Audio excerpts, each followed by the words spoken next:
Quilty friends, it's Carolina Moore, your favorite sewing and quilting YouTuber, and today we are doing month 9 of the half square triangle block of the month for 2025.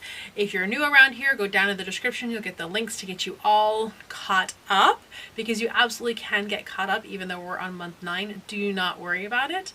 Even if it's well past month 9, go down there, you'll get the details that you need. Okay, today's block is a fun, almost like a pineapple block, but not exactly, and it's going to be so fun to put together. You ready? Let's get started.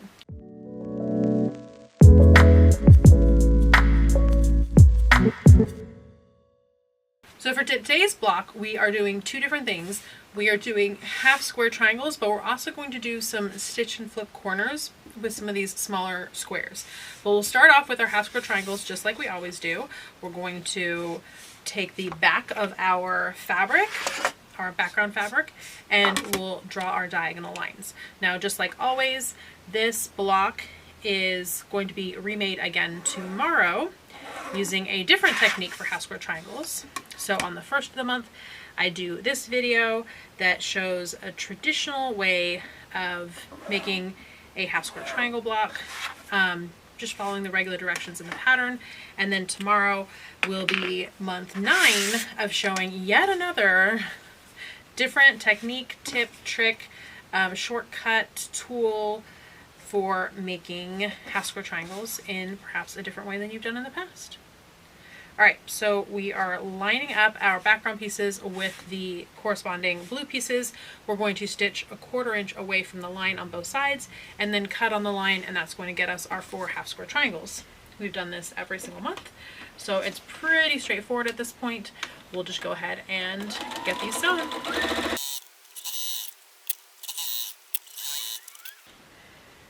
I already had my scissors in my hand here, so I'm just going to cut these with scissors. You can also cut them with a rotary cutter and ruler. Both ways are totally fine. Just as long as they're cut pretty close to in half, you're fine. Okay, so we're going to press these towards the dark, and then we're going to cut off all our dog ears.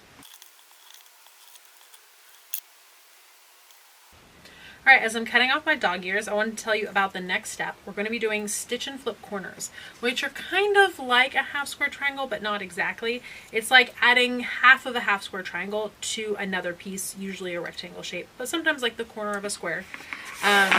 And it's super easy to do, and I wanted to include a block in this block of the month that had stitch and flip corners because they're so fun.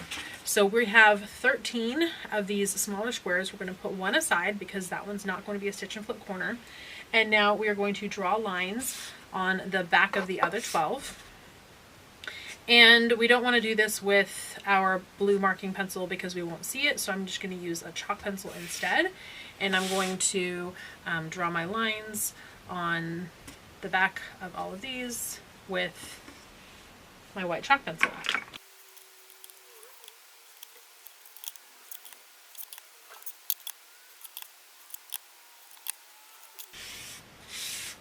Okay, I've drawn my little diagonal lines on here, and now I'm going to take these rectangle pieces. I have 6 of them, and I want to basically create like house roofs on each side. So I'm going to have one that's going to go this direction, and then one that's going the other direction. And this time we're going to sew on the line. So whereas in the past we've always been sewing a 1/4 inch away from the line, for these ones we're sewing on the line.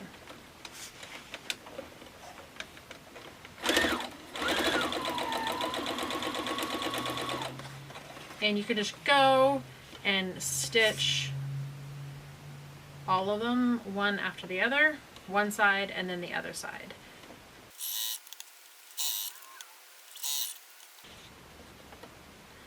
Had to flip that one over, make sure it was right sides together.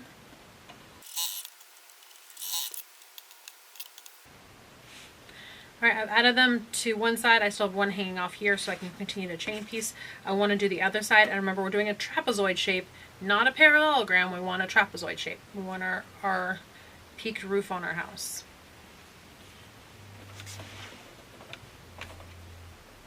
And again, sewing on the line, not next to the line.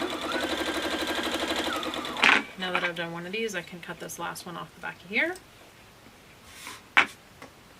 And keep going, adding all these little squares.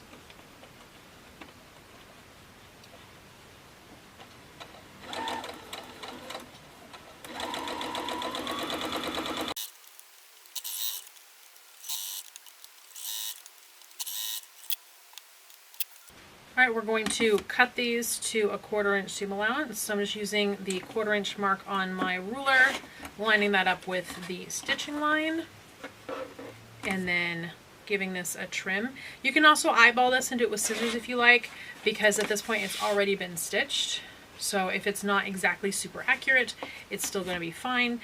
You just want to keep your 1/4 inch so that you don't have too much bulk. You don't want like a big 1/2 inch seam allowance because that adds a lot more bulk. And you don't want it super skinny, less than 1/4 inch seam allowance, because then you might not have enough fabric to hold everything in place over time and you can get holes in your quilt. So 1/4 inch is like that good happy place for how big to have our seam allowance. But if it's a little bit off, that's okay. All right, I'm just gonna go ahead and trim all these up.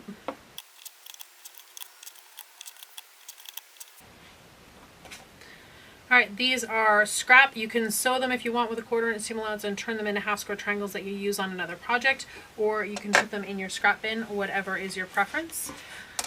But now we have these trimmed and we're going to press these all towards the dark.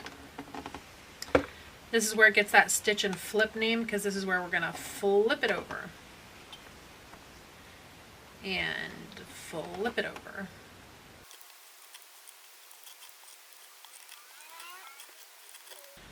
Okay, this is a little more complicated block, so we're not going to lay out the whole thing yet, but we have 4 of these small strips, and so we're going to grab 1, 2, 3, 4 of our little kind of house units, leaving 2 behind, and we're going to stitch these small units on top of our house units, and then press towards this little strip. And when I sew pieces together, even though that little strip is smaller, I'm actually putting it on the bottom because this has seams and I want to be able to make sure that these seams don't flip, and the easiest way to do that is by having the seams on top.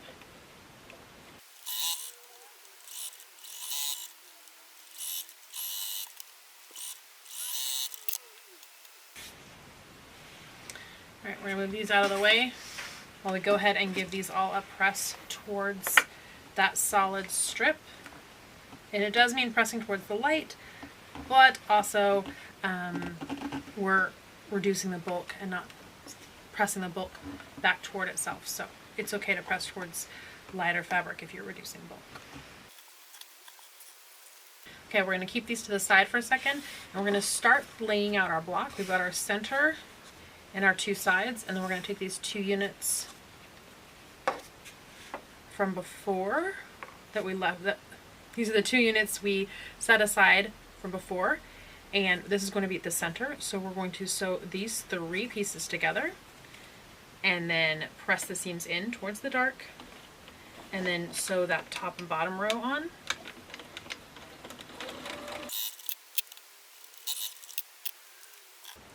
I'm pressing these towards the dark. You could also press them out either way. Both are totally fine.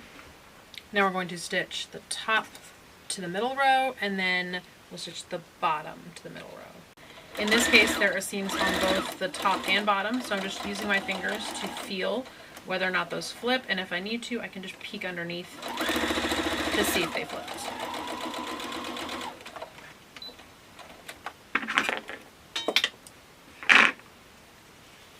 We're going to add on that bottom row. All right, we're going to press these seams out. All right, this is the center. We're going to lay out the rest of the block. There we go. Is that such a fun block? And we're going to sew into 3 rows, and then we're going to sew all our rows together, just like we have with almost every other block. It's funny how everything usually ends up as either a 4-patch or a 9-patch in the end.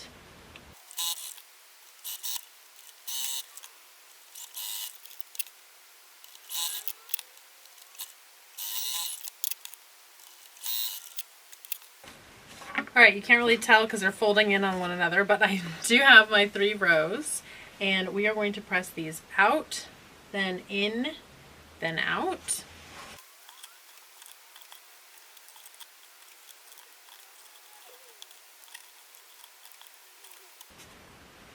There we go. So now we just have it as 3 rows. So we're going to sew these rows together.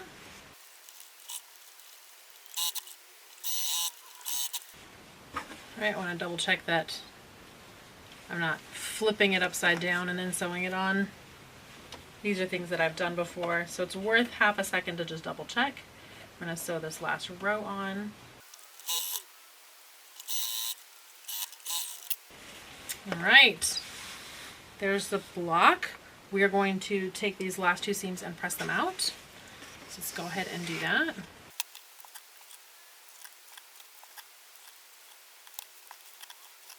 All right, I think that looks pretty good. There's one spot right here that it's probably off by like 1/8 of an inch, so it's not my favorite, but it's such a busy block, and it's also one of the benefits of having like a busier background fabric that no one's really going to know, and it'll be fine. So friends, that's it. That's block 9. It's done. We can add it to the wall. We're 3/4 of the way done with this quilt. Now, if you haven't subscribed already, I don't know what's stopping you. Hit that subscribe button, my friend. If you have any questions or comments, leave those down below. Make sure that you've given this video a thumbs up. And friends, I will see you here tomorrow for our month 9 bonus video. Till then, my friend.